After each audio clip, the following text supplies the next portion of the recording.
सुहाना को इस बात की खबर नहीं होनी चाहिए कि उसका नाम हमारी लिस्ट पर आ चुका है। मिसेस जवाद मर्डर केस में अब वो हमारे लिए और ज्यादा अहम हो गई है।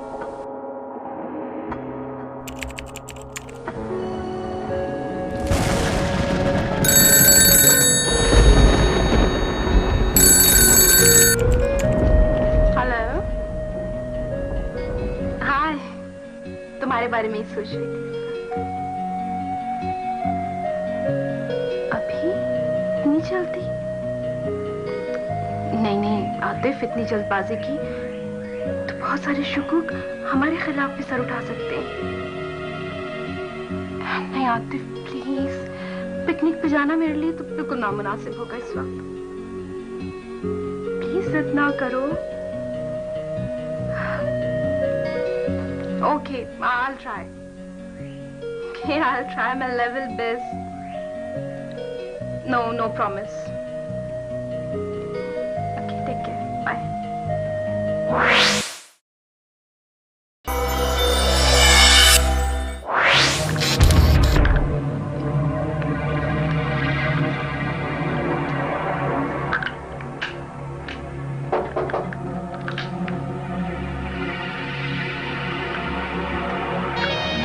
भाई तुम हो?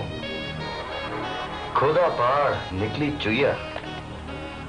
ये मत भूलो कि ये चुईया हर गलत काम में तुम्हारे साथ साथ है। मैं तो मजाक कर रहा था, तुम सचमुच खफा होगी। खैर छोड़ो, ये बताओ क्या हालात हैं? कोई तुम पर शक तो नहीं कर रहा है? जो काम भी करना हाथ पांव बचा कर करना। इससे पहले कि कोई मुझ पर शुबा करे, मैंने डोर को और उलझा दिया। क्या मतलब? मैंने किसी जरिए से लेडी इंस्पेक्टर के कान तक की बात पहुंचा दी है कि मिस निदा और आतिफ का अफेयर जोरों पे चल रहा है और मिसेस जवाद की मौत इन दोनों में से किसी एक का हाथ हो सकता है। इसलिए कि मोहब्बत और जंग में हर चीज जायज है, चाहे वो मिसेस जवाद का मर्डर ही क्यों ना हो। गुड। ये तुमने बड़ी अक्लमंदी का काम किया। देखो, जिस तरह रेल के साथ साथ चलने वाली दो पटरियां दरिया के दो किनारे और जमीन और आसमान एक नहीं हो सकते, इसी तरह आतिफ और निदा को भी एक नहीं होना चाहिए। तुमसे ज्यादा मुझे इस बात का एहसास है कि एक बात का ख्याल रहे कि तुमने हर कीमत पर मुझसे शादी का वादा किया है। इस वादे को फरामोश न कर देना। तुम्हारी यही तो अदाएं हैं जिसने नदीम को तुम्हारा गुलाम बना दिया है। वैसे भी तुम मेरी मोहब्बत का अंदाजा लगा सकती हो। और मैं इस कीमत में बराबर की शरीक हूँ। ये बताओ, अगली खेप का क्या बना? अपनी मंजिल तक पहुंची या नहीं? दीवारों के भी काम होते हैं। दिल के भेद जब जुबान पे आ जाए तो एक मर्ज की तरह फैल जाते हैं। मेरा हिस्सा कहाँ है? बड़ी फिक्र है हिस्से की तुम्हें। तुम्हारा हिस्सा तुम्हें बहुत जल्द मिल जाएगा। अलग से निकाल कर रख दिया है। अच्छा, मैं चलती हूँ। सुनो, पुलिस आजकल ड्रग माफिया के एजेंट्स को ढूंढती फिर रही है। तुम्हारा हिस्सा तुम्हारे घर पहुंच जाया करेगा। यहाँ आने की दोबारा जरूरत नहीं है। जो भी जरूरी इत्तला होगी तुम्हें बता दी जाएगी। जा सकती है।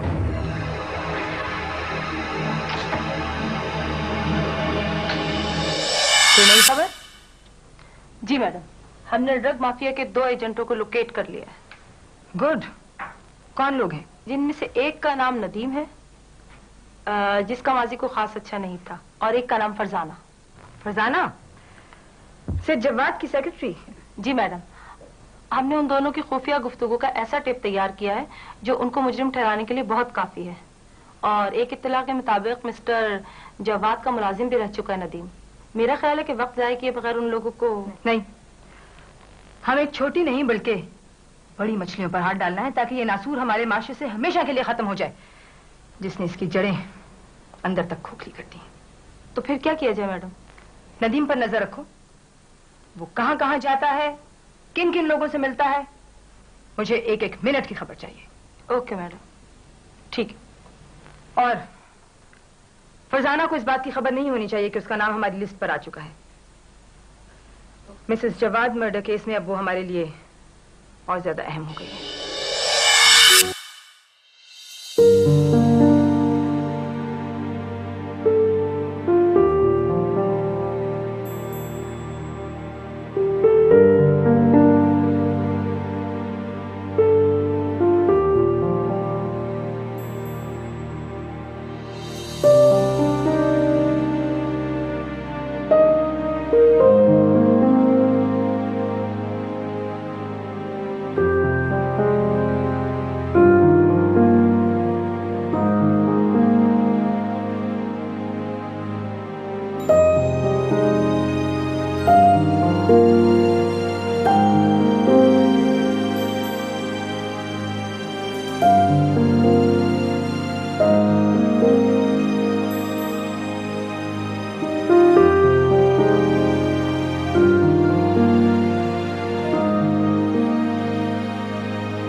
फिर आओगी के बजाय आ गया।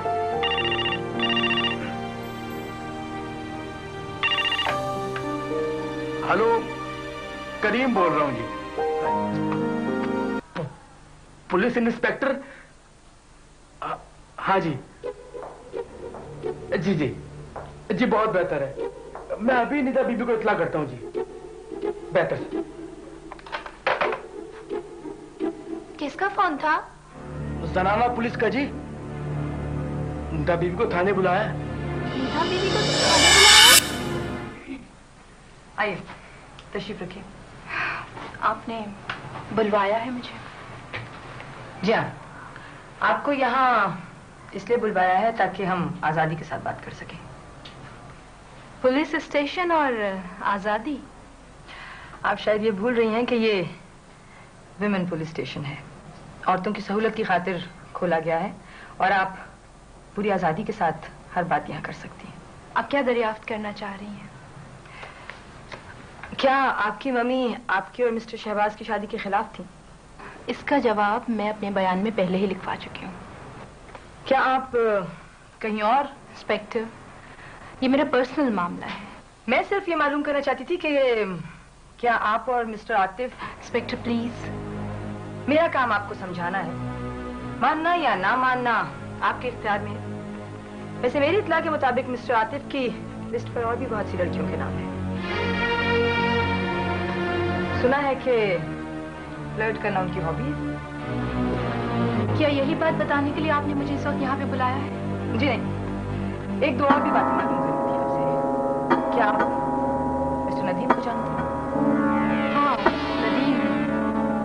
वो डैडी की फार्म में मुलाजिम था पहले, बट डैडी ने उसे निकाल दिया था।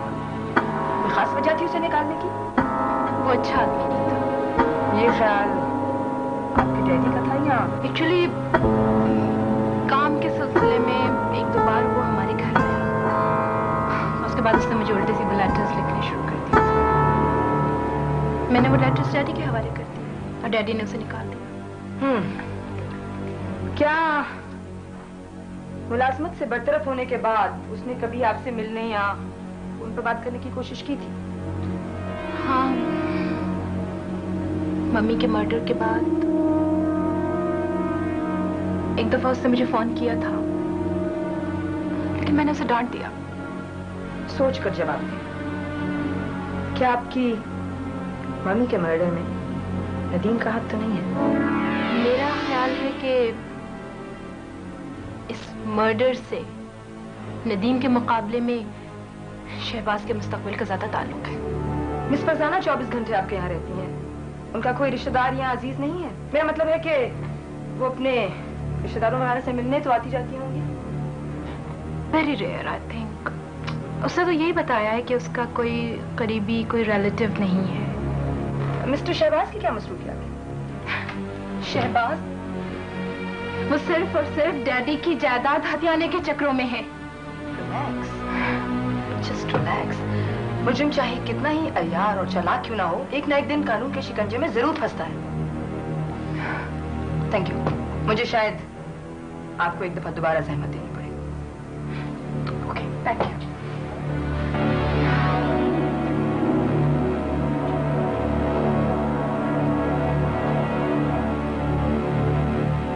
शहबाज तो बिल्कुल सामने की बात है। उसे मिसेस जवाद को रास्ते से हटाने की क्या जल्दी हो सकती है? ये काम तो वो शादी के बाद भी कर सकता था।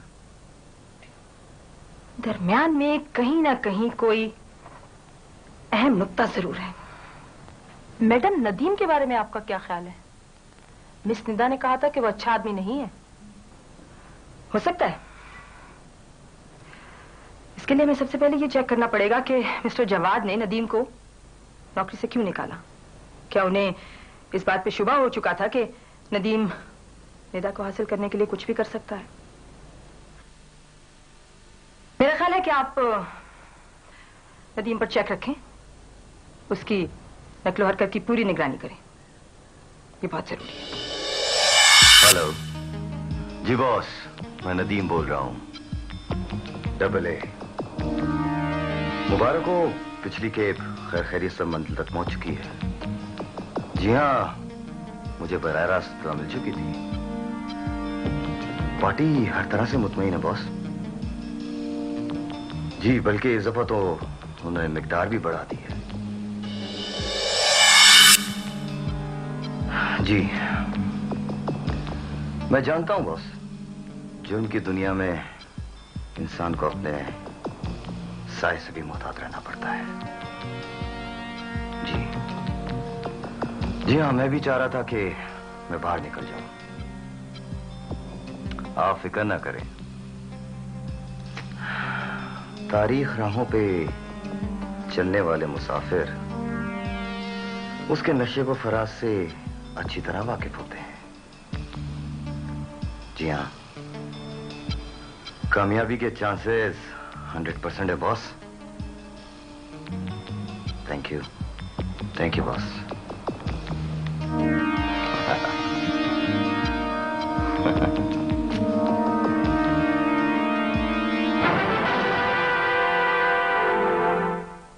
तुम मेरा वक्त क्यों बर्बाद कर रहे हो? देखो, जब तक जाहिदा जिंदा है मुझे कोई बीमारी नहीं हो सकती। यही तो सबसे खतरनाक बीमारी है। आप तो जी बिल्कुल सेहतमंद हैं। फिर तुम साए की तरह मेरे पीछे क्यों लगे रहते हो? इसलिए कि साए को इंसान से जुदा कर दिया जाए तो फिर टिक टिक टिक टिक रह जाती है। डॉक्टर तुम एक काम करो, तुम फौरी तौर पर किसी मेंटल हॉस्पिटल में एडमिट हो जाओ। मुझे तुम्हारे स्क्रू कुछ ढीले लगते हैं। कौन? मैं? हाँ, सेक्रेटरी। Yes sir. तुम बेगम साहबा से कहो तैयार हो जाए, हमें वॉक पे जाना है। Okay sir. और तुम